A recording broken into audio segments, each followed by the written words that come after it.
ನಾನು ನಿಮ್ಮೆಲ್ಲರ ಜೊತೆ ಒಂದು 5 ನಿಮಿಷ ಮಾತಾಡಬೇಕು.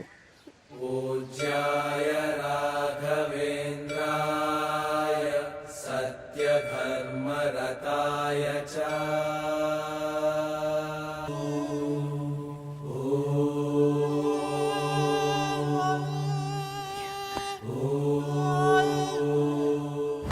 ಕವಚಂ ರಾಘವೇಂದ್ರಸ್ಯ ಯತೀಂದ್ರಸ್ಯ ಮಹಾತ್ಮನಃ ವಕ್ಷ್ಯಾಮಿ ಗುರುವರ್ಯಸ್ಯ ವಾಂಛಿತಾರ್ಥಪ್ರದಾಯಕಂ ಋಷಿರಸ್ಯ